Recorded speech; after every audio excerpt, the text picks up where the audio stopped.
Evet.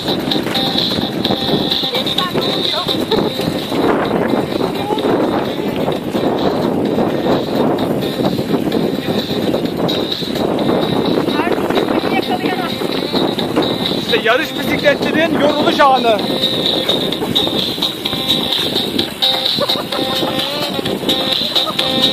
Kıpraşmayın.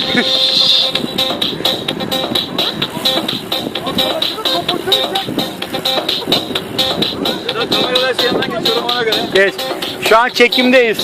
Çekimdesiniz. Saçları nasıl lan? Bir dakika dur, saçlarımı düzelteyim oğlum.